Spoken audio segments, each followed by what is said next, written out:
علیکم ورحمۃ اللہ وبرکاتہ۔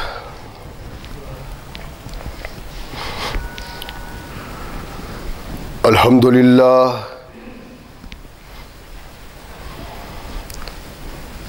للہ نحمده ونستعینه ونستغفره ونؤمن به ونتوکل علیہ ونعوذ باللہ من شرور انفسنا ومن سیئات اعمالنا من يهده الله فلا مضل له ومن يضلله فلا هادي له ونشهد أن لا إله إلا الله وحده لا شريك له ونشهد أن محمدا عبده ورسوله أما بعد فأحسن الحديث كتاب الله وخير الهدي هدي محمد صلى الله عليه وسلم وشر الأمور محدثاتها وكل محدثة بدعة وكل بدعة ضلالة وكل ضلالة في النار أما بعد فأعوذ بالله السميع العليم من الشيطان الرجيم من همزه ونفخه ونفثه بسم الله الرحمن الرحيم فلا وربك لا يؤمنون حتى يحكموك فيما شجر بينهم ثم لا يجدوا في أنفسهم حرجا مما قضيت ويسلموا تسليما۔ صدق اللہ مولانا العظیم وصدق رسولہ النبی الکریم۔ ہر قسم کی حمد و ثنا، تعریفات و توصیفات اس خالق و مالک کے لیے ہیں جس نے اس ساری کائنات کو تخلیق دیا اور اس کی حسن و آبادی کے لیے حضرت انسان کو تخلیق فرمایا۔ کروڑوں درود و سلام اس ہستی اقدس و مقدس پہ کہ جس کا نام نامی اسم گرامی ہے محمد صلی اللہ علیہ وسلم۔ لاکھوں رحمتیں ان نفوس قدسیہ پہ کہ جنہوں نے سرور کائنات علیہ السلام سے اس ضابطہ حیات کو وصول کیا اور اس کو ہم تک پہنچانے کے لیے اپنا تن من دھن قربان کر دیا۔ اللہ کی یہ بہت بڑی کرم نوازی ہے کہ اس نے اس ضابطہ حیات کو ہم تک پہنچانے کے لیے ایسے مضبوط ذرائع اور اسباب استعمال فرمائے کہ ان کی موجودگی میں ہم ببانگ دہل کہہ سکتے ہیں کہ یہ ضابطہ حیات جو آج قرآن کی صورت میں ہمارے ہاتھوں میں موجود ہے، یہ وہی ضابطہ حیات ہے جو آج سے کم و بیش 1450 سال پہلے نبی کائنات رسول ثقلین حضرت محمد رسول اللہ صلی اللہ علیہ وآلہ وسلم پہ انسانوں کی رشد و ہدایت کے لیے نازل ہوا۔ اللہ کی یہ بہت بڑی کرم نوازی ہے کہ مسلمان ایسا خوش نصیب ٹھہرا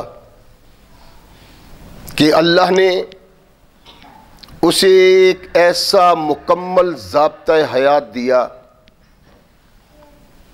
کہ جس میں اس کی زندگی میں وہ زندگی دنیا سے تعلق رکھتی ہو یا آخرت سے تعلق رکھتی ہو، مکمل رہنما ہے۔ اور بدنصیبی یہ کہ ایسے ضابطۂ حیات کی موجودگی میں جو کامیابیوں کامرانیوں کی نوید ہے، اس کو پس پش ڈال کے ہم ایسے دستور کی طرف جا رہے ہیں اور ایسی کتابوں کو اپنا رہے ہیں، ایسے رہنماؤں کو اپنا رہے ہیں جن کے دامن سے وابستگی انسان کے ہاتھ سے دامن مصطفیٰ چھڑا دیتی، اور اس دھرتی پہ شاید اس سے بڑی بدنصیبی کسی مسلمان کے لیے کوئی نہ ہو کہ اللہ ببانگ دہل چاہتے ہیں، آواز دیتے ہیں،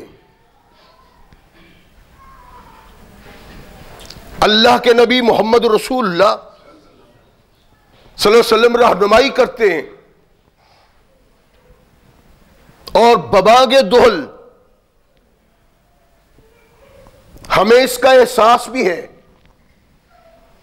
جو قرآن سے تھوڑی سی دلچسپی رکھتے ہیں، کبھی وہ قرآن کی وادی میں کھوتے ہیں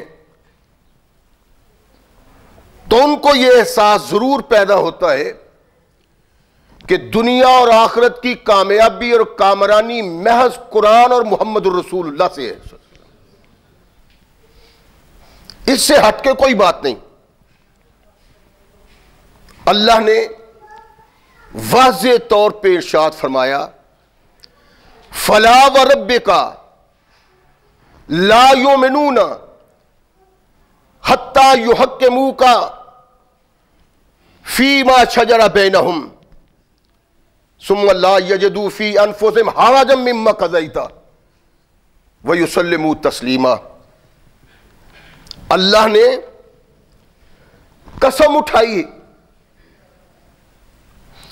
اور وہ بھی کسی چیز کی نہیں، نبی رحمت محمد رسول اللہ صلی اللہ علیہ وسلم کے رب ہونے کی، کہ میرے محبوب تیرا رب ہونے کی مجھے قسم ہے کہ تیرے دامن سے وابستگی کا اظہار کرنے والے، تجھے اپنا قائد اور رہنما سمجھنے والے، اللہ کی توحید کے علم بردار، اللہ کی عبادت کرنے والے، یہ سارے لوگ اس وقت تک مومن نہیں بن سکتے جب تک وہ اپنے تمام اختلافات اور جھگڑوں میں محمد کو جج نہ سمجھ لیں صلی اللہ علیہ وسلم، کہ جو ان کے منہ سے بات نکلتی ہے وہ ان کے مطلب کی ہو یا ان کی فکر کے خلاف زبان مصطفیٰ سے بات نکلتی ہے، یہ سر تسلیم خم کر دیتے۔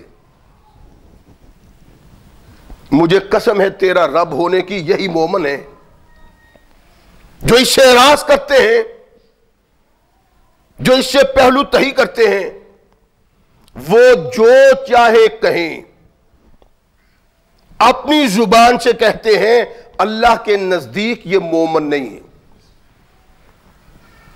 یہ آیہ مقدسہ مختلف مفسرین اور مختلف روایات میں ایک مخصوص واقعے پہ نازل ہوئی. ان میں ایک واقعہ یہ ہے کہ ایک یہودی کے ساتھ ایک مسلمان کا اختلاف ہو جاتا ہے. اختلاف بڑھتا ہے. یہودی کہتا ہے مسلمان کو کہ اگر تم مناسب سمجھو تو تمہارے رسول محمد کے پاس نہ چلے جائیں صلی اللہ علیہ وسلم. جو تمہارا قائد، جو تمہارا رسول، جو تمہارا پیغمبر، جو تمہارا رہنما، جو تمہارا قائد فیصلہ کر دے گا، مجھ یہودی کو وہ فیصلہ منظور ہے. اس مسلمان کے اندر کلمہ توحید و رسالت پڑھنے کے باوجود منافقت تھی، اور اس کو علم تھا کہ محمد رسول اللہ نے وہ فیصلہ کرنا ہے جو حق اور صحیح ہے. اس کے ساتھ ساتھ یہ بھی اس کو علم تھا کہ حق پہ یہودی ہے، میں نہ حق ہوں. نہیں، تمہارے علماء کے پاس چلتے ہیں. یہودی نے انکار کر دیا، اس لیے کہ محمد کے منہ سے جو کلمہ نکلتا ہے وہ حق کا کلمہ نکلتا ہے، اور یہودی علماء حق بیان نہیں کر سکتے. وہ ضمیر فروش ہے، بک جاتے ہیں، ان کے پاس نہیں.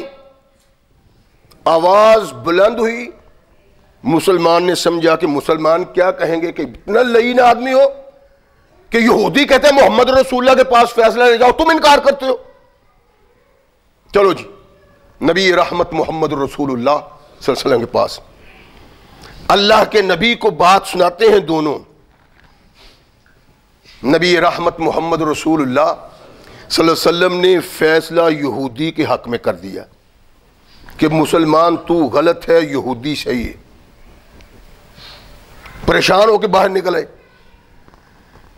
باہر نکل کے مسلمان کہتے ہیں اصل میں اللہ کے نبی اللہ کا دین پہنچاتے ہیں، دنیاوی مسائل کا ان کو علم نہیں ہوتا، اس لیے یہ فیصلہ اللہ کے نبی صحیح نہیں کر سکے، یہ فیصلہ عمر سے کروانا ہے، میرے ساتھ چلو. اس نے کہنے لگا یار عجیب بات ہے، عجیب مسلمان ہو، تمہارے قائد رہنما تمہارے رسول پیغمبر نے ایک فیصلہ کر دیا اور تم انکار کرتے ہو فیصلہ قبول کرنے سے، یہ تو مناسب نہیں. کہنے لگا نہیں، ان کو دنیاوی مسائل کا علم نہیں. عمر کے پاس چلتے اور عمر کے متعلق سب جانتے تھے کہ اس کے دل میں کفر کے خلاف کوئی نرمی نہیں. ان کو علم تھا کہ بدر کے مقام پہ قیدی جب گرفتار ہوئے سارے لوگوں نے مختلف رائے دی. عمر فاروق نے یہ رائے دی کہ میں یہ چاہتا ہوں میرا رشتہ دار میرے سپرد کیا جائے، ابو بکر کا ابو بکر کے سپرد کیا جائے، عثمان کا عثمان کے سپرد کیا جائے، اور ہم اپنے ہاتھوں سے ان کی گردنیں اتاریں تاکہ پتہ لگے ہمارا رشتہ صرف اسلام کا رشتہ ہے. کفر تو لرزتا تھا، اس کو علم تھا کہ یہ شخص کیسا ہے. نہیں، مسلمان کہتا نہیں وہاں جانا ہے. مسلمان یہودی کو لے کے عمر فاروق کے پاس، عمر ہمارا ایک قضیہ ہے، لڑائی ہے، اختلاف ہے، مسئلے میں الجھے ہوئے ہیں اور وہ مسئلہ حل تم کرو. اور کہنے لگا یہ یہودی ہے جو نہ اللہ کو مانتا نہ محمد رسول اللہ کو، اور میں تو آقا پہ قربان ہونے والا ہوں، چوم چوم کے انگوٹھے اپنی آنکھوں کو لگانے والا، درود و سلام کی برکھا برسانے والا، یہ منکر ہے محمد رسول اللہ کا. اچھا، یہودی کہتے ہیں کہ عمر یہ ساری باتیں ٹھیک ہیں کہ میں آپ کے پیغمبر کو پیغمبر اور رسول نہیں مانتا، لیکن تیرے پاس آنے سے پہلے ہم تمہارے آقا رسول کے پاس سے ہو کے آئے، انہوں نے فیصلہ میرے حق میں کر دیا ہے. فاروق اعظم ارشاد فرماتے ہیں ٹھہرو میں تمہارا فیصلہ کرتا ہوں. اندر گئے، تلوار لے کے آئے، مسلمان کی گردن اتار دی. اور ارشاد فرمایا جس کو محمد کا فیصلہ قبول نہیں اس کا فیصلہ تلوار ہی کر سکتی. کوہرام ببا ہوا. ہمیں عمر کی جان چاہیے, ہمیں عمر کا سر چاہیے. عمر نے ایک مسلمان کو قتل کر دیا ہے, اور مسلمان کی حرمت, اس کے مال, اس کی جان کا اللہ ضامن ہے. جس نے کلمہ پڑھ لیا ہے وہ اللہ کی حفاظت میں آ جاتا ہے. عمر نے قتل کر دیا ہے, وہ دیت لے لو, فدیہ لے لو, نہیں, اس کا ساری چاہیے. کائنات کے آقا محمد رسول اللہ صلی اللہ علیہ وسلم نے جھولی پھیلا کے مانگا ہوا تھا کہ اللہ مجھ کو عمر دے دین کی مدد کے لیے, دین کی تائید کے لیے. اب وہ محمد رسول اللہ پریشان, کیا فیصلہ کریں؟ فیصلہ اٹل ہے کہ قاتل کا سر مقتول کی خواہش کے مطابق اس کو ملے گا. یہ دین کا فیصلہ ہے, قرآن کا فیصلہ ہے, محمد رسول اللہ کا فیصلہ ہے, اللہ کا فیصلہ ہے. اللہ کے نبی بڑے پریشان ہیں. عمر تو نے یہ کیا کر دیا ہے؟ فاروق کہتے ہیں اللہ کے نبی سب کچھ برداشت ہے لیکن محمد کی نافرمانی برداشت نہیں ہے. ایک مسلمان کہلانے والا اور محمد کریم کچھ کہیں اور وہ کچھ کہے, سب کچھ برداشت ہے. فیصلہ محمد الرسول اللہ کی زبان سے ابھی باہر نہیں آیا کہ آسمان سے جبریل آ گیا. فلا وربک لا یؤمنون حتی یحکموک فیما شجر بینہم ثم لا یجدوا فی انفسہم حرجا مما قضیت ویسلموا تسلیما. اے میرے محبوب, وہ آدمی مومن کہلانے کا حقدار نہیں جو محمد کی بات کو چھوڑ کے کسی دوسرے کی طرف دیکھتا ہے.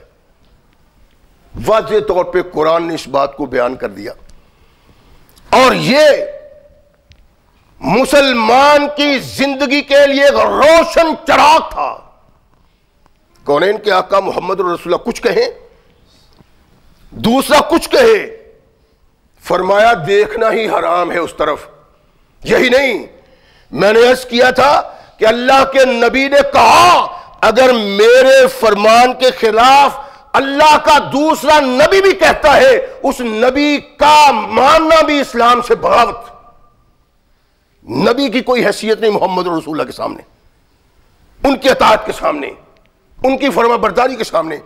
اور یہی ایک نقشہ تھا جو عقیدت و محبت کا محمد رسول اللہ کے صحابہ کے دلوں میں تھا.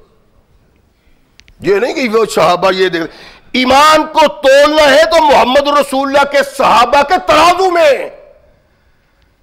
اللہ کے نبی کی محبت, ان سے عقیدت و پیار اپنی حرکات سے ظاہر نہیں ہوتا بلکہ اس کو دیکھنا ہے, اس کا موازنہ کرنا ہے تو محمد رسول اللہ کے صحابہ کے ترازو میں کرنا پڑے گا.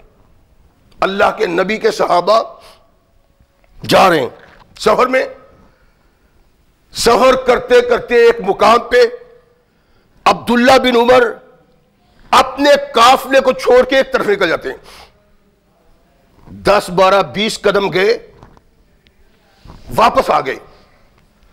ساتھیوں نے کہا یار عجیب بات ہے, نہ تجھے کوئی رفع حاجت تھی نہ تمہیں کوئی دوسرا کام تھا, چھوڑ کے ہمیں ادھر چلے گئے, پھر کیا بھی کچھ نہیں, واپس آ گئے ہو.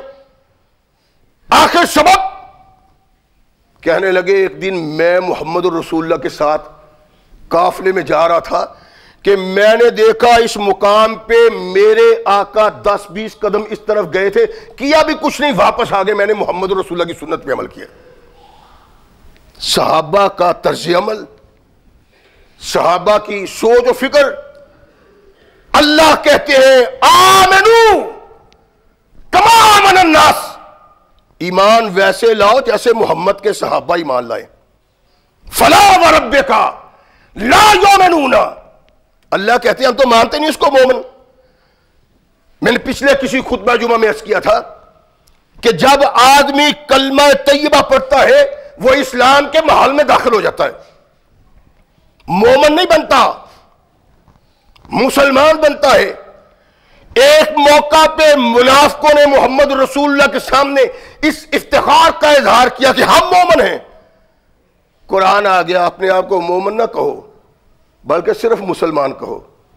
مسلمان فرما بردار بن کے اسلامی محل میں داخل ہو جاتا ہے. مومن تب بنتا ہے جب محمد کی اطاعت کرتا ہے صلی اللہ علیہ وسلم. اطاعت رسول سے پہلے مومن کہلانا حق نہیں ہے. اللہ کہتے ہیں فلا وربک لا یؤمنون حتی یحکموک فیما شجر بینہم ثم لا یجدوا فی انفسہم حرجا مما قضیت. جو تو کہہ دے، جو سر تسلیم کرتا ہے وہ مومن ہے. جس مومن کو پیدا کرنے کے لیے تو آیا اور جو مومن اللہ کو مقبول. اللہ نے واضح طور پہ ارشاد فرما دیا یا ایھا الذین آمنوا اطیعوا اللہ واطیعوا الرسول لا الہ الا اللہ محمد رسول اللہ. اسلام کو قبول کرنے والے کو جو پہلا پیغام دیا جاتا ہے وہ یہ ہے کہ عبادت کے لائق اللہ ہے، اطاعت کے لائق محمد رسول اللہ ہے. دو شخصیات کائنات میں رب نے کسی کا مکلف نہیں بنایا. اگر قرآن نے کسی کا مکلف بنایا ہے تو محمد الرسول اللہ کا. محمد الرسول اللہ کے نہیں. یا ایھا الذین آمنوا اطیعوا اللہ واطیعوا الرسول ولا تبطلوا اعمالکم. اللہ نے یا ایھا الناس نہیں کہا. یا ایھا الناس سے مراد تمام جہان کے لوگ ہیں، خواہ وہ عیسائی ہیں، خواہ وہ یہودی ہیں، مکہ کے بت پرست ہیں یا مسلمان ہیں، اس میں سب لوگ آ جاتے ہیں. اللہ نے ارشاد فرمایا یا ایھا الذین آمنوا، اے توحید و رسالت کو قبول کرنے والو، اے اللہ کو معبود ماننے والو، محمد کو رسول ماننے والو صلی اللہ علیہ وسلم. اطیعوا اللہ واطیعوا الرسول ولا تبطلوا اعمالکم. اللہ کی مانو اور محمد کی مانو صلی اللہ علیہ وسلم. ان کی موجودگی میں کسی دوسرے کی بات کو مان کے اپنے اعمال کو تباہ نہ کر لو. غور فرمائیں. یعنی ایک مومن ہے، زکوٰۃ دیتا ہے، صدقات دیتا ہے، حج کرتا ہے، خیرات کرتا ہے، سب کچھ کرتا ہے، نماز پڑھتا ہے، لیکن وہ محمد الرسول اللہ کو چھوڑ دیتا ہے، ان سے اعراض کرتا ہے. اللہ کے نبی نے جو کیا ہے وہ نہیں کرتا، جو حکم دیا ہے وہ نہیں سنتا. اللہ کہتا ہے اے ایمان والو، نماز پڑھنے والوں، زکوٰۃ دینے والوں، حج کرنے والوں، نیک عمل کرنے والوں، صالح زندگی بسر کرنے والوں، یا ایھا الذین آمنوا اطیعوا اللہ واطیعوا الرسول. تمہیں حکم ہے اللہ کا کہ اللہ کی اطاعت کرو، محمد کی اطاعت کرو صلی اللہ علیہ وسلم. ولا تبطلوا اعمالکم. اس سے ہٹ کے اپنے اعمال کو تباہ نہ کر دو. کتنی خوفناک یہ بات ہے انجام کے لحاظ سے. کبھی مومن اس پہ غور نہیں کرتا. اللہ نے ایماندار کو، نیک عمل کرنے والے کو واضح طور پہ ارشاد فرمایا ہے کہ اپنے اعمال کو تباہ برباد نہ کر لو، کہ محمد کی اطاعت سے سر منہ ایک قدم بھی، ایک لمحہ بھی جدا ہونا اللہ کے دین سے جدا ہونے کے مترادف ہے. اور کونین کے آقا محمد رسول اللہ صلی اللہ علیہ وسلم سے اختلاف اللہ کو کبھی گوارا نہیں ہوا. یہ تو ہماری خوش نصیبی ہے کہ ہم بغاوت کا جھنڈا بھی لہراتے ہیں، اور یہ بھی ہمیں خواہش اور یہ بھی امید ہے کہ اللہ ہم پہ راضی ہے، جنت ہمارے لیے. اللہ کے نبی علیہ الصلوۃ والسلام کھانا کھا رہے، صحابی رسول کہتے ہیں ایک شخص آیا، ایمان تو لے آیا تھا، کلمہ تو پڑھ لیا تھا، لا الہ الا اللہ کا، محمد رسول اللہ صلی اللہ علیہ وسلم کا دامن تھام لیا تھا، لیکن حالات کیا تھے کہ اللہ کے نبی نے کھانے کی دعوت دی، کھانے کے لیے بیٹھ گیا اور بجائے دائیں ہاتھ سے بائیں ہاتھ سے کھانا شروع کر دیا. اللہ کے نبی نے کہا رک جاؤ، دائیں سے نہیں بائیں سے، بائیں سے نہیں دائیں تھے. متکبر آدمی تھا، انا فلا غیری کہنے والا، عرب کا اجاٹ آدمی، کہ محمد صلی اللہ علیہ وسلم مجھ کو حکم دیتے. کہنے لگا محمد صلی اللہ علیہ وسلم میرا تو دایاں ہاتھ اٹھتا ہی نہیں. اللہ کے نبی نے کہا اٹھے ہی نہ. صحابہ کہتے ہیں پھر اس کی ساری زندگی اس کا دایاں ہاتھ اٹھا نہیں ہے. اتنا اللہ ناراض اس شخص سے ہوتا ہے جس کے سامنے محمد رسول اللہ کا کردار رکھا جائے اور اس کردار کو دیکھ کے، اس کردار کو جان کے وہ اس کردار سے بڑا کرتا ہے. محمد کریم کا اللہ اس سے ناراض ہو جاتا ہے. عرض کیا تھا کبھی میرا مقصد یہ نہیں رہا. اللہ سے بھی کہا ہے کہ اللہ جو کام تیری رضا کے لیے کرتا ہوں وہ کام کرنے کی ہمت اور طاقت دے. جو تیری رضا کے لیے نہیں اللہ وہ کام کرنے کی ہمت ہی نہ دے. اپنے اللہ سے کہتا ہوں. اور مسائل جو بیان کرتا ہوں اللہ کی قسم اختلاف کی بنا پہ نہیں، تمہاری عاقبت بچانے کے لیے کہ میری بھی عاقبت بن جائے اور تمہاری بھی عاقبت بن جائے. اور عاقبت نہیں بن سکتی جب تک محمد رسول اللہ کے دامن رحمت کو ہم نہیں تھامتے، جب تک ان کے کردار کو نہیں اپناتے، جب تک ان کے افعال کو نہیں اپناتے، جب تک ان کی سنت کو نہیں اپناتے. میں نے عرض کیا تھا کہ ہمارے بہت ساری بدعات پیدا ہو گئیں اور ان بدعات کو شروع کیا تھا انسان کے مر جانے سے. کہ ہم دیکھیں ہمارے جو یہ پریشان کن لمحات ہیں، بڑا وقت ہے ہمارے لیے، کیا اس میں ہم محمد رسول اللہ کی اطاعت کرتے ہیں؟ یہ ایک نازک موقع ہے. اور عرض کیا تھا کہ ہر آدمی کہتا ہے کہ جی ایسا موقع ہے، اگر کوئی بیان کر لیتا ہے تو موقع ہے، ایسا کیا کیا جائے؟ غمناک ہے، حزن میں مبتلا ہے، دکھ میں مبتلا ہے. نہیں، بلکہ یہی اللہ دیکھتے ہیں کہ اپنی خوشی اور غم میں اپنی مرضی کرتے ہو کہ میرے محمد کی مرضی کرتے ہو صلی اللہ علیہ وسلم. مقصود اعتراض نہیں، کبھی بھی اعتراض نہیں ہوا. اپنی عاقبت بچانا اور اپنے سامعین کی عاقبت بچانا مقصود ہوتا ہے، اس کے علاوہ کچھ نہیں. اللہ کے نبی علیہ الصلوۃ والسلام نماز جنازہ پڑھتے، لمبی چوڑی دعائیں کرتے. نبی رحمت محمد رسول اللہ صلی اللہ علیہ وسلم نے ارشاد فرمایا جب کسی کا جنازہ پڑھو تو اخلاص سے، اخلاص کا مطلب کیا ہے کہ اس کے لیے خالصتاً دعائیں کی جائیں اور اس دل سے دعائیں کی جائیں کہ دل مطمئن ہو اللہ نے میری قبول کر لی. بس کیا تھا یہ مقصد، یہ موقع تھا جس موقع پہ نبی رحمت محمد رسول اللہ صلی اللہ علیہ وسلم نے دعا کی ہے. اور ہمارے ہاں جو چیز قبول کر لی گئی ہے وہ کونین کے آقا محمد رسول اللہ کی ساری زندگی میں نہیں اور نہ صحابہ کے کردار میں. دیکھیں اختلاف کی بات وہاں ہوتی ہے جہاں اختلاف کی گنجائش ہو. یعنی کوئی آدمی حدیث بیان کرتا ہے، اس کی سند پاسے کا سورا ہوتی ہے، اس کا متن با کمال ہوتا ہے، اور کوئی آدمی حدیث بیان کرتا ہے جس کی سند کمزور ہوتی ہے، متن ضعیف ہوتا ہے. اختلاف بن گیا، جھگڑا بن گیا.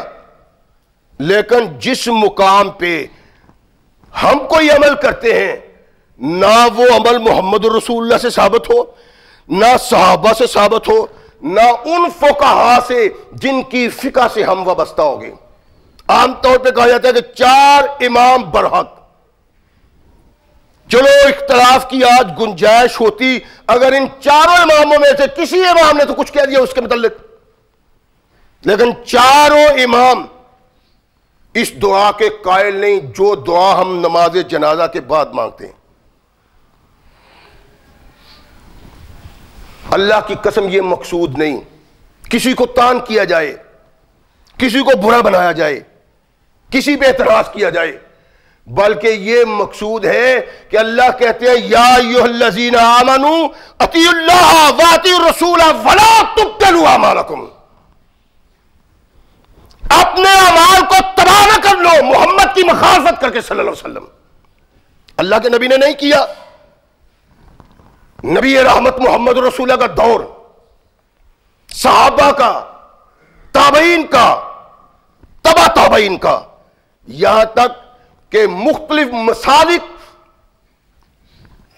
اور مختلف فقہیں کسی فقہ کے رہنما قائد کسی امام نے یہ نہیں کہا کہ نماز جنازہ کے بعد کھڑے ہو کے تم دعا مانگو. نہ یہاں مالکی ہیں، نہ یہاں حنبلی ہیں، نہ یہاں شوافی ہیں. یہ بات ذہن سے نکال دوں کہ میں بات کرتا ہوں فقہ حنفیہ کی. فقہ حنفیہ کی بات اس لیے کرتا ہوں کہ یہاں رہنے والے فقہ حنفیہ سے تعلق رکھتے ہیں. مالکی بھی نہیں ہیں، شوافی بھی نہیں ہیں، حنابلہ بھی نہیں ہیں، یہی ہیں. تو ان کے امام، ان کے قائد، ان کے رہنما اور دوسرے رہنماؤں نے اس میں ہماری کیا رہنمائی کی ہے یہ دیکھنا ہے. اللہ کی قسم، اللہ نے قرآن میں واضح طور پہ کہا ہے کہ یہ اس لیے نہیں مانتے، کہتے ہیں کہ ہمارے آباء و اجداد جاہل تھے. قرآن واضح طور پہ کہتا ہے کہ یہ اپنی آباء و اجداد کی مانیں گے اگرچہ وہ عقل بھی نہیں رکھتے تھے اور ہدایت بھی نہیں رکھتے تھے. قرآن کہتا ہے یہ کوئی سوچ مناسب نہیں، یہ کوئی فکر مناسب نہیں کہ آدمی وہ چیز اپنائے جو اس کے آباء و اجداد نے کی ہے اور اس کا تصور نہ پایا جاتا ہو محمد رسول اللہ کے دین. نبی رحمت محمد رسول اللہ صلی اللہ علیہ وسلم سے متواتر دین آگے بڑھتا رہا، جو آگے بڑھتا رہا اختلاف بھی بڑھتا رہا، لیکن بعض چیزیں ایسی ہیں جس میں کوئی اختلاف نہیں. یہ بھی مسئلہ ایسا ہے جس میں نہ شوافی نے اختلاف کیا ہے، نہ حنفیوں نے، نہ حنابلہ نے، نہ مالکیوں نے، کسی نے بھی اختلاف نہیں کیا، بلکہ تمام مفکر اور تمام فقیہ کہتے ہیں کہ محمد رسول اللہ صلی اللہ علیہ وسلم نے جنازے کے بعد دعا نہیں کی. فقہ حنفیہ یہاں ہے. فقہ حنفیہ کا مسئلہ یوں ہے، فقہ حنفیہ کا بہت بڑا علامہ اور فہامہ اور فتویٰ کی وہ کتاب جس پہ احناف کی بنیاد ہے، ان میں ان چیزوں کی رہنمائی پائی جاتی ہے. فتاوی بزازیہ ہے احناف بھائیوں کا، اس میں لکھا ہوا ہے کہ لا یقوم بالدعاء بعد صلاة الجنازہ لأنه دعاء المرحا. فقہ حنفی کا تاجدار اور علماء کا سرخیل یہ کہتا ہے کہ نماز جنازہ کے بعد لا یقوم بالدعاء بعد صلاۃ الجنازہ، نماز جنازہ کے بعد دعا کے لیے کھڑا نہ ہوا جائے، اس لیے کہ اس نے ایک بار دعا مانگ لی ہے. یعنی امام صاحب کے نزدیک فتاوی بزازیہ لکھنے والے ان کے قائدین کی رہنمائی کے مطابق واضح طور پر انہوں نے کہا کہ جب نماز جنازہ انسان پڑھ لیتا ہے تو یہ دعا ہے، اس دعا کے بعد ایک اور دعا. کہتے ہیں یہ جائز نہیں، کوئی آدمی یہ نہ کرے. یعنی یہ کوئی فقہ حنفی کا، فقہ شافی کا، مالکی یا حنبلی یا اہل حدیث کا فتویٰ نہیں. امام ابو حنیفہ رحمہ اللہ علیہ سے تعلق رکھنے والا حنفی بزرگ یہ کہتا ہے کہ یہ ناجائز ہے. اور فتاوی سراجیہ بات صرف ان کتابوں کی کروں گا جو بنیادی کتابیں فقہ حنفیہ کی، اور مقصود یہ بتانا ہے اللہ کے بندو، بغض حسد انات سے کوئی مسئلہ قبول کر کے ڈٹ جانا اپنی عاقبت کو تباہ کرنے کے مترادف ہے جب تک محمد رسول اللہ کی مہر نہ ہو اس پہ. ساری دنیا کوشش کرے لا کے دکھائے، اللہ کے فضل و رحمت سے رات کو کوئی دکھا دے گا محمد رسول اللہ کی حدیث، دن چڑھنے سے پہلے ایمان لائیں گے اور اعلان کریں گے. دن کو کوئی ایسی حدیث لے آئے، رات پڑھنے سے پہلے اس پہ عمل کریں گے اور اس کا اعلان کریں گے. لیکن اللہ کے بندو، اللہ نام لے کے کہتا ہے یا ایھا الذین آمنوا اطیعوا اللہ واطیعوا الرسول ولا تبطلوا اعمالکم. اللہ اور رسول کی اطاعت کرو اس سے ہٹ کے کسی کی اطاعت کر کے اپنے اعمال کو تباہ اور برباد نہ کر لو. دین اسلام یہ ہے، اور یہ محمد رسول اللہ میں بتانے کے لیے آئے تھے. فتاوی ساجیہ بہت بڑی بنیادی کتاب ہے فقہ حنفیہ کی. اس میں لکھا ہوا ہے اذا فرغ من الصلاۃ، اذا فرغ من الصلاۃ لا تقوم بالدعاء، جب نماز پڑھ لی جائے تو دعا کے لیے ٹھہرنا مناسب نہیں. فتاوی سراجیہ بنیادی کتاب. ان کتابوں میں واضح طور پہ اس کی رہنمائی ہے کہ یہ دعا مناسب نہیں. اور اللہ کے بندو، اللہ کے نبی کی سنت سے ہٹ کے، اللہ کے نبی کے کردار سے ہٹ کے، اللہ کے نبی کے افعال سے ہٹ کے قرآن پڑھنا بھی جائز نہیں. یہ دعا کی کیا حیثیت ہے؟ نبی رحمت محمد رسول اللہ صلی اللہ علیہ وسلم نے ارشاد فرمایا جب تم رکوع میں چلے جاؤ، جب سجدہ میں چلے جاؤ، وہاں سبحان ربی العظیم کہو یا سبحان ربی الاعلی کہو. یہاں قرآن پڑھنا حرام ہے جہاں محمد رسول اللہ نے یہ ارشاد فرمایا. اس لیے بھی کہیں بھی قرآن پڑھنا جائز نہیں جہاں محمد رسول اللہ نے نہیں پڑھا. اور دعا کی کیا حیثیت رہ جاتی؟ کوئی فقیہ، کوئی امام ایسا میری نظروں میں نہیں جس کے مسائل کی اطاعت کی جائے، اتباع کی جائے، اور اس امام نے کہا ہو کہ نماز جنازہ کے بعد بھی ٹھہر کے دعا کرو. کوئی نہیں. ایک وہ امام جس امام کے متعلق فقہ حنفیہ سے تعلق رکھنے والے تمام علماء جو ان کے بعد تشریف لائے وہ کہتے ہیں فقہ تو امام ابو حنیفہ کی ہے، اور آج تک اس فقہ میں کوئی ایسا عالم نہیں آیا جس کو کوئی حیثیت حاصل ہو.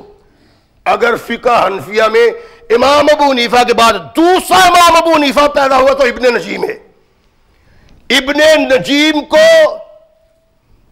امام ابو حنیفہ ثانیہ کہا جاتا ہے کہ دوسرا امام جس کی آنکھیں بند کر کے مانی جا سکتی. بحر الرائق میں وہ لکھتے ہیں کہ لا یدو بعد تسلیم، یہ حقیقت ہے کہ جنازے کی سلام پھیر لینے کے بعد دعا کی کوئی گنجائش نہیں.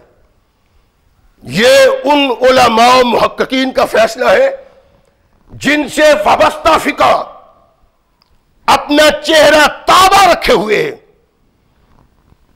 کسی غیر کی نہ مانو، کم از کم ان کی مان لو. اور کچھ نہیں تو فقہ کے ایسے اکابرین میں سے، امام ابو حنیفہ رحمۃ اللہ کی بات نہیں، ایسے اکابرین میں سے کسی ایک اکابر کو پیش کرو جس نے یہ لکھا ہو کہ جنازے کے بعد جنازے میں فارغ ہوا پھر میت کے لیے دعا مانگو. کہیں نظر نہیں آتا. اور محیط فقہ کی ایک بنیادی کتاب ہے، جس طرح الہدایہ ہے، در مختار وغیرہ ہے، یہ بھی بنیادی کتاب ہے المحیط فقہ کی. اس میں لکھا ہوا ہے کہ ان الدعاء بعد صلاۃ الجنازہ مکروہ، کہ نماز جنازہ کے بعد دعا مانگنا حرام ہے. اور فقہ کی چوٹی کی کتاب جس کے چوٹی کا ہونے کا اختلاف کسی حنفی میں نہیں، اس میں واضح طور پہ لکھا ہوا ہے کہ یہ دعا کرنا حرام ہے. اللہ کے بندو، میں یہ کہتا ہوں لڑائی جھگڑے چھوڑو، اختلافات چھوڑو، آنکھیں بند کر کے اپنے کیے ہوئے عمل کو کرتے ہی نہ جاؤ. دیکھو یہ محمد رسول اللہ کی سنت میں بھی ہے کہ نہیں. اسے واضح طور پہ اللہ نے بباغ دوحل قرآن میں کہا ہے، ایمان کا اظہار کرنے والے کو کہا ہے. میں نے پہلے عرض کیا تھا کہ مسلمان کو نہیں، اس لیے کہ کلمہ پڑھ کے جو اسلام کے محل میں داخل ہو جاتا ہے وہ مسلمان ہے. مومن وہ ہے جو اللہ رسول کے فرمان کے مطابق عمل کرتا ہے، پھر اللہ مومن اس کو کہتا ہے. یہاں تو تصور ہی کچھ نہیں، بس ایک تصور جو ہمیں ہندوستان میں مولویوں نے دے دیا ہے، اس تصور کو لیے بیٹھے ہیں، اور اس تصور کی بنیاد پہ محمد رسول اللہ سے اختلاف ہو جاتا ہے۔ اور یہ بدنصیبی، میں نے کہا ہے کہ اس بدنصیبی میں میں صرف دیوبندیوں کو، بریلویوں کو، دوسروں کو، تیسروں کو نہیں کہتا، میرا تو ہدف اول اہل حدیث ہے، جو اپنے آپ کو اہل حدیث کہتے ہیں۔ اور آپ نے بھی دیکھا ہوگا کلمہ شہادت اہل حدیث بھی کہتے ہیں۔ بدنصیبی ہے، اور کلمہ شہادت تم بھی کہتے ہو، نبی کی بغاوت ہے کہ کونین کے آقا محمد رسول اللہ صلی اللہ علیہ وسلم نے ارشاد فرمایا جنازے میں خاموش چلو۔ اور بدلائل فقہ کی کتابوں سے میں نے عرض کیا تھا کہ فقہ بھی کہتی ہے کہ خاموش چلنا چاہیے، کچھ نہیں کہنا چاہیے، اور ہمارے یہاں پڑھا جاتا ہے۔ یار ہر مولوی، ہر پگ بن، ہر چوڑا ہو کے چلنے والا جو مسئلہ بیان کرتا ہے، ہم بیوقوفوں کی طرح اس کے پیچھے لگ جاتے ہیں۔ کبھی احتیاط بھی کیا، ہم نے سوچا بھی ہے کہ کیا یہ محمد رسول اللہ کی سنت بھی ہے کہ نہیں، جبکہ کونین کے آقا محمد رسول اللہ پہ قرآن واضح طور پہ نازل ہو کے کہتا ہے کہ محمد کی سنت سے اعراض اسلام سے بغاوت ہے، اور اس مومن کا عمل اللہ قبول ہی نہیں کرتا۔ حاجی ہے، نمازی ہے، شب زندہ دار ہے، اللہ کہتے ہیں مومن نبی کی سنت کی مخالفت کر کے اپنے اعمال کو تباہ نہ کر لے۔ کرتے ہیں اہل حدیث، دیکھو آپ، جی ہم تم من ہیں، یعنی ہمارے نزدیک اہل حدیث نے جنت میں جانا ہے، یہ چاہیے ہمارا، ہم تو محمد کریم کی اس سنت کے باغی ہیں جس سنت کو تھام کے جنت میں جانا ہے۔ دعا بھی کر لیتے ہیں، اور کونین کے آقا محمد رسول اللہ صلی اللہ علیہ وسلم کی سنت میں تو تصور ہی نہیں، یہی نہیں جو کرتے ہیں ان کے اکابر کی تحریروں میں بھی کوئی تحریر نہیں، مولوی کسی نے کہہ دیا ہے، وہ کرتے ہیں، یہ بھی کرتے ہیں۔ جو دنیا میں جو رہنا ہوا، دنیا میں رہ لے تو، قیامت کو پتہ چلے گا کہ تیرے اس کردار کا انجام کیا ہوتا ہے۔ جب تیرے سامنے کتاب کھلے گی کہ دعویٰ تیرا یہ تختہ عرش پہ اگر کونین کے آقا کی سنت کو کوئی اپنانے والا ہے وہ اہل حدیث ہے، اور کرتوت اور کردار تیرا یہ کہ لوگوں کے ساتھ مل کے وہ بدعت کا ارتکاب کرتے ہو جس کو نبی کائنات محمد رسول اللہ کی ساری زندگی میں کوئی دخل نہیں۔ ثقلین کے تاجدار محمد رسول اللہ صلی اللہ علیہ وسلم کا ایک دوسرا عمل، نبی رحمت علیہ الصلوۃ والسلام نے ارشاد فرمایا، جابر کہتے ہیں نہا رسول اللہ صلی اللہ علیہ وسلم یجسس القبر وَيُجْبْنَ عَلَيْهِ وَيُقَضَ عَلَيْهِ، کہ میرے آقا محمد رسول اللہ صلی اللہ علیہ وسلم نے ارشاد فرمایا کہ پکی قبر بنانا، محمد رسول اللہ جابر کہتے ہیں کہ میرے آقا نے پکی قبر بنانے سے منع فرمایا ہے۔ وَيُجْبْنَ عَلَيْهِ، اور یہ کہ اس کی تعمیر کی جائے، وَيُقَضَ عَلَيْهِ، اور یہ کہ مجاور بن کے بیٹھا جائے۔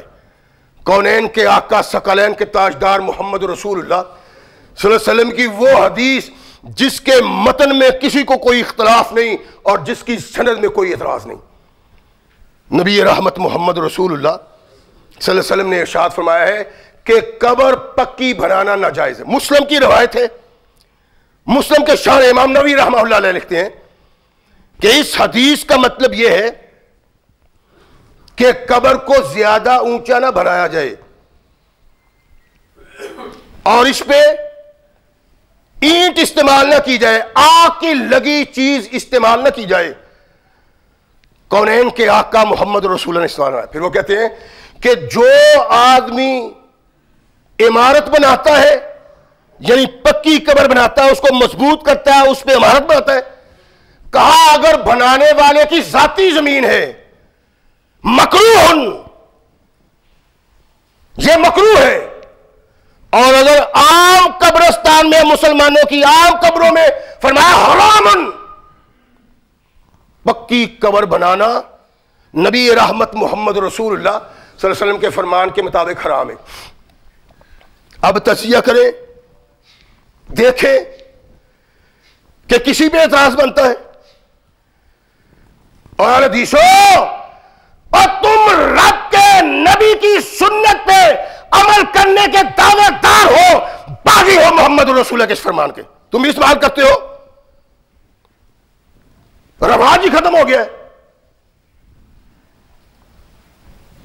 یہ بھی سلے لگاتے ہیں، سیمنٹ وہ بھی آگ سے تیار ہے، بجری لوہا وہ بھی آگ سے تیار ہے. اور کونین کے آقا محمد رسول اللہ صلی اللہ علیہ وسلم نے منع کیا ہے یہ اپنے مومن مردے کی قبر میں آگ سے بنی ہوئی چیز استعمال کرتے ہیں. امام ابو حنیفہ رحمہ اللہ علیہ، میں نے عرض کیا ہے کہ فقہ حنفیہ کی جب میں بات کرتا ہوں اس لیے کرتا ہوں کہ دوسرے فقہاء ان کے ماننے والے یہاں نہیں ہیں. ان تینوں فقہوں میں امام مالک، امام شافعی، امام احمد حنبل رحمہ اللہ علیہ کی فقہوں میں یہ چیز حرام مطلق ہے.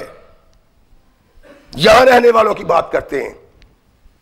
امام ابو حنیفہ رحمہ اللہ علیہ کے شاگرد اور بڑے لاڈلے اور پیارے شاگرد جنہوں نے اپنے امام کے سامنے زانو تلمس طے کیا ہوا ہے، امام صاحب سے رہنمائی کی ہے، ہر قسم کا مسئلہ امام صاحب سے سنا ہوا ہے. وہ لکھتے ہیں کہ ہم اس کو ناجائز سمجھتے ہیں کہ جو قبر سے مٹی نکلی ہے اس سے زیادہ مٹی ڈالی جائے. پکی قبر کی بات نہیں کرتے. وہ کہتے ہیں کہ جو قبر سے مٹی نکلی ہے اس مٹی سے زیادہ قبر پہ ڈالا جائے، ہم اس کو ناجائز سمجھتے ہیں. اور یہ بھی ناجائز ہے کہ اس کی لیپا پوچی کی جائے. امام محمد رحمہ اللہ علیہ، امام ابو حنیفہ رحمہ اللہ علیہ شاگرد کہتے ہیں اس کو وَبِهِ نَأْخُذُ وَهُوَ وَهُوَ قَوْلُ ابی حنیفہ، کہتے ہیں یہی بات ہم اپنا کے رکھے ہوئے ہیں اور یہی فرمان ہے ابو حنیفہ کا رحمہ اللہ علیہ. یعنی امام صاحب کی وہ بات کرتے ہیں کہ امام صاحب نے اس کو ناجائز قرار دیا ہے اور میں بھی ناجائز اس لیے کہتا ہوں کہ میرے امام نے اس کو ناجائز کہا ہوا ہے. ان کو سمجھائیں جو اس کے علم بردار ہیں، ان سے درخواستیں کریں کہ کوئی تو حدیث لاؤ، اور چھوڑو حدیث کو، کسی امام کا کوئی قول لاؤ کہ کسی امام نے پختہ قبر کو جائز کہا ہو. یہی امام ابن نجیم جن کے متعلق میں نے عرض کیا ہے کہ فقہ حنفیہ میں ان کو دوسرا ابو حنیفہ کہتے ہیں. یہی کہتے ہیں کہ قبر سے نکلی مٹی اس سے زیادہ قبر پہ ڈالنا اور قبر کو لیپا پوچی کرنا، کہتے ہیں یہ حرام ہے، ناجائز ہے. بحر الرائق ابو حنیفہ ثانی اپنی کتاب میں لکھتے ہیں کہ مٹی نکلی اس سے زیادہ مٹی ڈالنا حرام ہے، مکروہ ہے، لیپا پوچی حرام ہے اور پختہ قبر بنانا حرام ہے. اس لیے کہ جابر کہتے ہیں نہا رسول اللہ صلی اللہ علیہ وسلم ایو جسسا، کہ اللہ کے نبی محمد رسول اللہ نے حرام قرار دے دیا ہے کہ قبر کو پختہ بنایا جائے، قبر کو پکا بنایا جائے. امام نووی نے یہ ارشاد فرمایا ہے کہ مسلمانوں کی مقابر میں پکی بنانا حرام ہے، تو اس کا مطلب یہ ہے کہ پکی بن جائے گی بڑے بڑے لوگوں کی تو کچی بنانے والوں کے لیے جگہ کہاں رہے گی؟ قبرستان ہی نہیں ملتا. آپ چلے جائیں قبرستانوں میں، گنجائش ہی کوئی نہیں. اس کا سبب سنت مصطفیٰ سے بغاوت اور کونین کے آقا محمد رسول اللہ صلی اللہ علیہ وسلم نے جو یہ ارشاد فرمایا ہے کہ پکی قبر نہ بڑھاؤ، اس کا مقصد سبب ملا علی قاری حنفی رحمہ اللہ علیہ نے مرکات شرح مشکات میں، وہ مرکات شرح مشکات میں لکھتے ہیں کہ آگ جہنم کے آثار ہیں، یعنی دنیا میں جو آگ ہم استعمال کرتے ہیں یہ جہنم کی آگ کا آثار ہے، ویسے ہی آگ ہے۔ اس لیے کونین کے آقا محمد رسول اللہ صلی اللہ علیہ وسلم نے ارشاد فرمایا کہ آگ سے بنی چیز مومن کی قبر پہ استعمال نہ کرو۔ نبی رحمت محمد رسول اللہ جس کے متعلق واضح طور پہ ارشاد فرما دیں وہ کام کرنا حرام ہے بلکہ عاقبت کی تباہی کا سبب ہے۔ نبی رحمت محمد رسول اللہ کا صحابہ کا کردار کیا ہے؟ آمنو کما آمن الناس، قرآن کہتا ہے ایمان ویسے کا اظہار کرو جیسے محمد کے صحابہ صلی اللہ علیہ وسلم۔ نبی رحمت محمد رسول اللہ کے صحابہ کیسے ہیں؟ ان کا ایمان کیسے؟ صحابی رسول ارشاد فرماتے ہیں کہ میرے آقا نے فرمایا اللہ کی بندیاں اگر تم سے اجازت چاہیں مسجد میں آنے کی تو ان کو روکو نا مسجد سے۔ سیدنا عبداللہ بن عمر رضی اللہ تعالیٰ عنہ ارشاد فرماتے ہیں کہ اللہ فرماتے ہیں، اللہ کے نبی فرماتے ہیں کہ اگر عورتیں مسجد میں آنے کی اجازت چاہیں تو فرمایا نہ روکو۔ اللہ کے نبی کی کون سی سنت کی بات کریں، کون سے حکم کی بات کریں، اور کیا ہے ہمارے ہاں؟ یعنی آپ جائیں بدوملی، سارے بدوملی کا چکر لگائیں، مولویوں سمیت مجھ سمیت سارے گھروں کا جائزہ لیں، مسلمان کون کون ہے جس کی بیٹی، جس کی ماں، جس کی بیوی، جس کی بہن قرآن کا واعظ سننے کے لیے جمعہ کو مسجد آتی، بڑا دیندار، بڑا قرآن کی آیتیں پڑھنے والا، بڑا حدیثیں سنانے والا، اس سے تھوڑی سی بات ہوئی، کہنے لگا جی فرض تو نہیں ہے نا، مسجد میں آنا عورت کا فرض تو نہیں ہے نا؟ میں نے کہا یہ تو قرآن میں کہیں نہیں کہ عورت کا آنا مسجد میں فرض نہیں، فرض ہے، یہ تو نہیں قرآن میں، لیکن یہ بتا دو کہ اپنے گھر میں ٹی وی چلانا قرآن میں آیا ہے، حدیث میں آیا ہے؟ کیبل لگانا قرآن میں آیا ہے، حدیث میں آیا ہے؟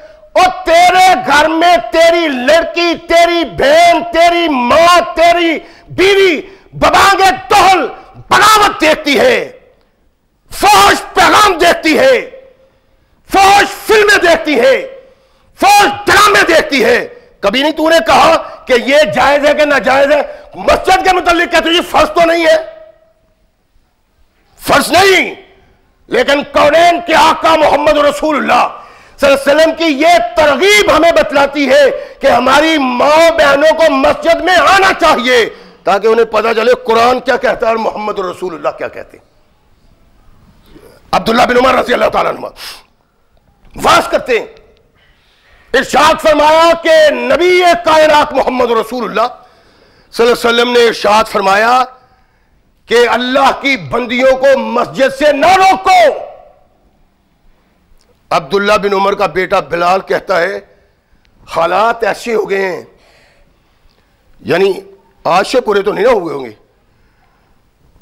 میک اپ کر کے ہماری بیٹی نکلتی ہے، ہماری بہن نکلتی ہے، ماں نکلتی ہے، بیوی نکلتی ہے، میک اپ کر کے، ٹینشن کپڑے پہن کے، اور بازاروں میں، دکانوں میں جہاں فوش گانے لگے ہوتے ہیں، جہاں زیادہ ہماری بہن بیٹیاں جاتی ہیں منیاری کی دکان پہ، وہاں زیادہ فوش گانے لگے ہوتے ہیں، گانے لگے، میری بیٹی بھی جاتی ہے، ماں بھی جاتی ہے، بہن بھی جاتی ہے، بیوی بھی جاتی ہے، میری غیرت بیدار نہیں ہوتی، مسجد میں آنا حرام ہو گیا ہے، کہ فرض نہیں ہے۔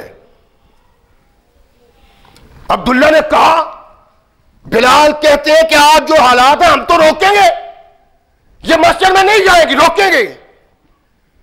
عبداللہ کہتے ہیں بد نصیب آدمی باپ بیٹے کو کہتا ہے، وہ عبداللہ جس کی نیکی کا تذکرہ محمد الرسول اللہ کی زبان پہ ہوا کرتا تھا، وہ عبداللہ اپنے بیٹے بلال کو کہتا ہے مجلس میں بیٹھے ہوئے، تو وہ کہتے ہیں ہم تو روکیں گے، کہتے ہیں وہ بد نصیب آدمی میں نے تمہیں محمد الرسول اللہ کا پیغام سنایا ہے کہ اللہ کے نبی ارشاد فرماتے ہیں اپنی عورتوں کو مسجد میں آنے سے نہ روکو، اور تو کہتا ہے میں روکوں گا؟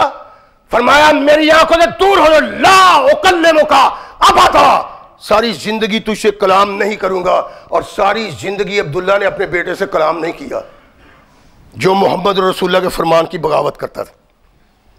اگر صحابی رسول کا کردار اس بات پہ شاہد ہے کہ اپنوں اور بکانوں سے قطع تعلق کر دو، جو بغاوت کرتا ہے محمد رسول اللہ کی سنت کی، جو بغاوت کرتا ہے محمد رسول اللہ کے احکامات کی، اگر اپنے بیٹے کو چھوڑ کے بد نصیب بنا سکتے ہیں اور یہ بات دباگے دول کہہ سکتے ہیں لا اکلمک ابدا، مورخ لکھتا پھر واقعی کبھی کلام نہیں کیا تو ہماری کیا حیثیت ہے؟ نبی رحمت محمد رسول اللہ کے احکامات موجود ہیں، نبی رحمت محمد رسول اللہ کی سنت موجود ہے، اس سے ابا، اس سے بغاوت محمد رسول اللہ کے دین سے بغاوت ہے. ثقلین کے تاجدار محمد رسول اللہ صلی اللہ علیہ وسلم ارشاد فرماتے ہیں کون ہے جو جا کے مدینے کی قبروں کے برابر کرتا ہے، یعنی عمارتیں، پختہ قبریں، ان کو عام قبروں کے برابر کرتا ہے اور تصویروں کو مٹاتا ہے. ایک صحابی کہتے ہیں میں جاتا ہوں اللہ کے نبی، گئے واپس آ گئے، فرمایا کر رہے ہو کام؟ کہنے لگا نہیں اللہ کے نبی مجھے مدینہ والوں سے ڈر آ گیا تھا، ڈر کے واپس بھاگ آئے ہوں کہ کیا کہیں گے بزرگوں کی قبروں کی توہین کر رہے ہو. اللہ کے نبی ابھی خاموش ہیں کہ سیدنا علی المرتضی رضی اللہ تعالیٰ عنہ آج کہتے ہیں اللہ کے نبی میں جاتا ہوں. جاؤ. مسند احمد کی روایت ہے مضبوط سند کی اور مضبوط متن کی. میں جاتا ہوں اللہ کے نبی. گئے، تصویریں مٹا دیں، پکی قبریں گرا دیں، ان کو عام قبروں کے برابر کر دیا. اللہ کے نبی محمد رسول اللہ کے پاس آئے، ارشاد فرمایا علی سناؤ. عرض کی اللہ کے نبی تمام پکی قبروں، بلند قبروں کو میں مٹایا ہوں، دوسری قبروں سے ہموار کر دیا ہے، اور کوئی تصویر میں نے نہیں چھوڑی، جو مجھے نظر آئی اس کو ختم کر دیا ہے. اللہ کے نبی علیہ الصلوۃ والسلام ارشاد فرماتے ہیں پکی قبریں بنانے والوں تم بھی سنو اور سلے لگانے والے اہل حدیثوں تم بھی سنو، تمہاری بھی عاقبت تباہ ہے، جنت کے تم ٹھیکیدار نہیں ہو. اللہ کی قسم قرآن پہ اور محمد رسول اللہ کی سنت پہ عمل کرنے والے جنت میں جائیں گے، اس میں کوئی شک نہیں. لیکن کوئی سنت سنت سنت سنت کرتا، بغاوت کرتا سنت سے، اس کا جنت میں کیا تعلق ہے؟ اللہ کے نبی محمد رسول اللہ صلی اللہ علیہ وسلم نے علی کی بات سن کے ارشاد فرمایا کہ اب جو آدمی دوبارہ یہ کام کرے گا، ان میں سے کوئی کام کرے گا، لَقَدْ كَفَرَ بِمَا أُنزِلَ عَلَى محمد، فرمایا اس نے محمد کے دین کا انکار کر دیا. اس کی تو گنجائش ہی نہیں ہے. اللہ کے نبی نفرت کرتے ہیں اور کہا بغاوت ہے میرے دین سے جو پختہ قبر بناتا ہے. نبی رحمت محمد رسول اللہ صلی اللہ علیہ وسلم کے اس ارشاد کو پیش نظر رکھ کے علی المرتضی اپنے ایک ساتھی کو کہتے ہیں کہ میں تجھے اس کام نہ بھیجوں جس کام مجھے نبی رحمت محمد رسول اللہ نے بھیجا. عرض کرنے لگے ہاں جناب. فرمایا کوئی تصویر تم دیکھو اس کے مٹائے بغیر نہ رہو، ولا قبرا مشرفا الا سویتہ، اور نہ کوئی پختہ قبر مگر اس کو ہموار کر دو. یہ کونین کے آقا محمد رسول اللہ صلی اللہ علیہ وسلم کے اس ارشاد کے مطابق جو علی المرتضی کو نبی کائنات نے کہا، وہی اپنے ایک شاگرد کو کہتے ہیں، اپنے ایک صحابی کو کہتے ہیں، اپنے ایک ساتھی کو کہتے ہیں کہ مجھے محمد کریم نے اس لیے بھیجا تھا، میں بھی تجھے اس لیے بھیج رہا ہوں. یہ ہے کونین کے آقا محمد رسول اللہ کی سنت. اب پڑھیں اللہ کے نبی نے ارشاد فرمایا، اللہ نے ارشاد فرمایا یا ایھا الذین آمنوا اطیعوا اللہ وَأَطِیعُوا الرَّسُولَ وَلَا تُبْطِلُوا أَعْمَالَکُمْ. اے لوگو اللہ اور رسول کی اطاعت کرو ان کی اطاعت سے ہٹ کے اپنے صحیح اعمال کو بھی برباد نہ کر لو کہ اللہ کے نزدیک ان اعمال کی کوئی قدر و منزلت نہیں جو اعمال تو اچھے ہیں لیکن ساتھ ساتھ محمد کریم کی سنت کی مخالفت بھی ہے۔ مقصود اپنی اور آپ کی عاقبت بنانا ہے کہ اس طرح زندگی بسر کرنا جو کائنات کے آقا محمد رسول اللہ کی زندگی تھی، کامیابی اس میں ہے، فلاح اس میں ہے۔ اگر اس سے ہٹ کے ہے تو کتنا بھی کوئی نمازی پرہیزگار تہجد گزار ہے، اللہ نے یہ عمل قبول نہیں کرنے کے واضح طور پہ اللہ نے قرآن میں کہہ دیا ہے، مولویوں کی طرح ڈنڈی نہیں، یہاں واضح بات ہے کہ لا تبطلوا اعمالکم، محمد کی سنت سے ہٹ کے کام کر کے اپنے اعمال کو برباد نہ کرو۔ میں نے پچھلے خطبہ جمعہ میں عرض کیا تھا، احمد رضا بریلوی یہاں کے بڑے مجدد بریلویوں کے، وہ فتح رضویہ میں لکھتے ہیں کہ وہ کام جس کا سبب موجود ہو اور اس سے روکا بھی نہ گیا ہو، کونین کے آقا محمد رسول اللہ کے وہ نہیں کیا، تو وہ کہتے ہیں اس کو کرنا آج نبی رحمت محمد رسول اللہ کے دین میں بدعت ہے، ناجائز اور بدعت ہے۔ فتاوی رضویہ میں انہوں نے لکھا ہے بھائی یہ کائنات کے آقا محمد رسول اللہ کی زندگی میں کہیں نہیں ہے، اس لیے ہر اس عمل سے بچو جو عمل محمد رسول اللہ نے نہیں کیا، نیک ہے یا بد اللہ کو قبول نہیں۔ قرآن پڑھنا اللہ کو قبول نہیں، قرآن پڑھنا گناہ ہے جہاں محمد رسول اللہ نے نہیں پڑھا۔ اس لیے عمل وہ اللہ کے نزدیک محبوب و مقبول ہے جو محمد رسول اللہ کی مہر کے ساتھ ہم اللہ کے حضور پیش کریں گے۔ اللہ ہمیں صحیح مسلمان بننے کی توفیق عطا فرمائے۔ وآخر دعوانا الحمدللہ رب العالمین۔